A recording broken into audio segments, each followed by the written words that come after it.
All right, so we're going to do the video for the seated occiput for rotation restriction. So to start, we will check for motion restriction. So I'll contact the mastoid fossa, overpressure in rotation on the other side. In this case, we had a right rotation with left rotation restriction, so I'll use my index contact onto that mastoid fossa. I'll have him tip his head into my hand, walk around my contact with my indifferent hand going up the face. I'm gonna thrust through P to A to correct for the rotation restriction. All right, so here we're checking for long axis stretching of the jaw, or the TMJ. So I'll have you open and close your mouth, and I'll have you protrude your jaw and go side to side. So if there's any pain or clicking with that, then it would be something that you could try to adjust for. You could also use 3 fingers, go inside the mouth to assess for this.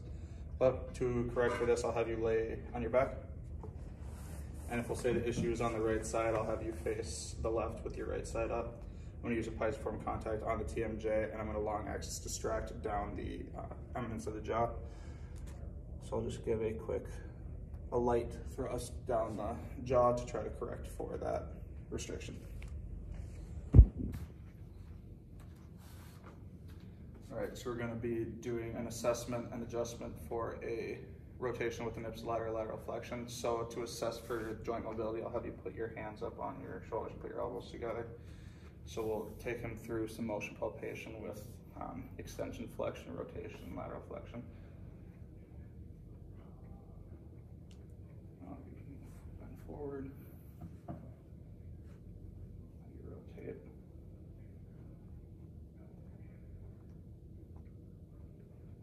Reflex.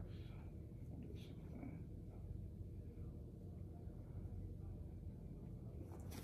So.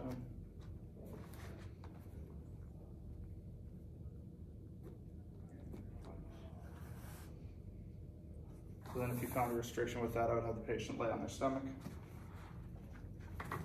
And if it was a T6 that was left rotated, left laterally flexed, you would find the inferior angle of the scapula. Go over to T7, go up to T6. You're gonna find that it's left rotated. You will take a pisiform contact on that transverse process, put your indifferent hand on the opposite side, have the patient take a deep breath in and out. You're gonna be thrusting P to A with torque to take out the lateral flexion.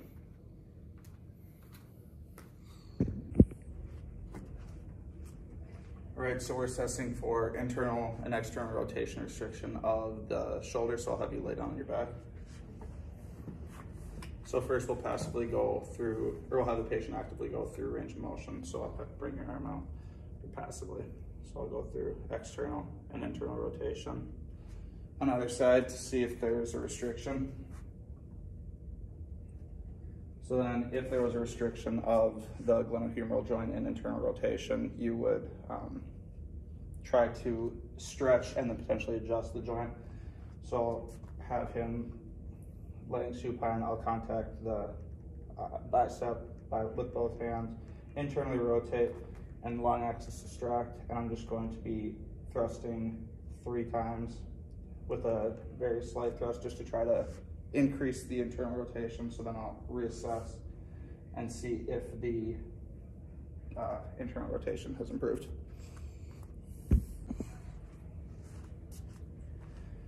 All right, so here we're going to be assessing for a radial head restriction. So I'll assess both sides. So I'll bring his hand or his arm back into extension.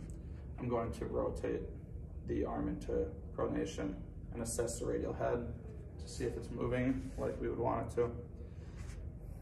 So I'll thumb contact on that radial head with arm in pronation. So if there wasn't enough motion, if it felt stuck, P to A, then we would keep him in pronation over pressure and thrust P to A to try to reduce the P to A restriction in the radial head.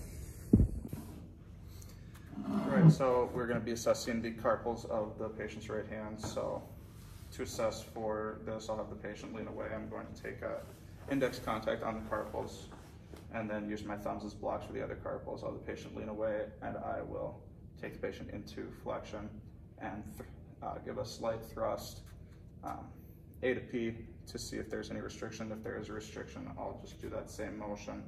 And as the patient leans away, long axis distract and give a slight thrust posteriorly. You just got a video of me walking off like control. All right, so for this adjustment, we'll start by assessing the TL junction. So I'll have the patient put their hands up on their shoulders and then put the elbows together. There you go. So I'll have the patient slightly lean forward. I'm just assessing for any loss of motion.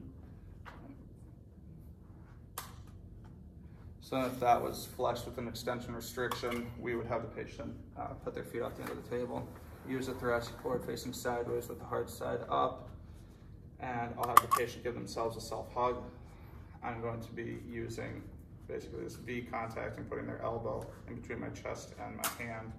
I'm going to be using an index contact on whatever segment that I found to try to correct for the flexion and correct for the extension restriction. So I'll be contacting that segment. I'll have the patient take a deep breath in and out, and I'll lean the patient back onto the thoracic board, and I'll be giving a thrust through the board and then back A to P.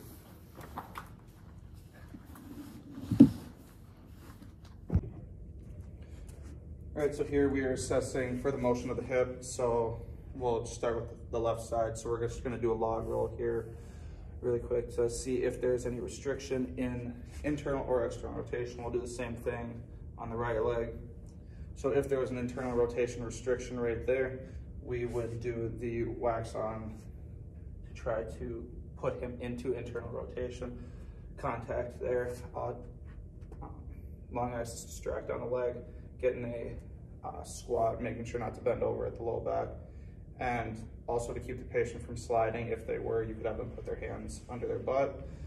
So when you get to this point, you'll long axis distract, and once you get to the end of motion, then you just give a long axis distraction with internal rotation thrust. All right, so we're gonna be assessing for motion of the fibular head. So I'll have the patient lay down on their stomach. So we'll assess both sides. So what you're going to want to do is do a bilateral pisiform contact on the fibular head. So if you're assessing right here, you're going to be having the pisiform on the fibular head reinforcing with the ankle on your shoulder, and you'll be pulling P to A on that. And if there was a restriction, then you can just thrust, so you'll be checking again on the other side. Pisiform on the fibular head reinforce. Giving a slight testing in P to A, and if there's a restriction, then you just distract and thrust P to A.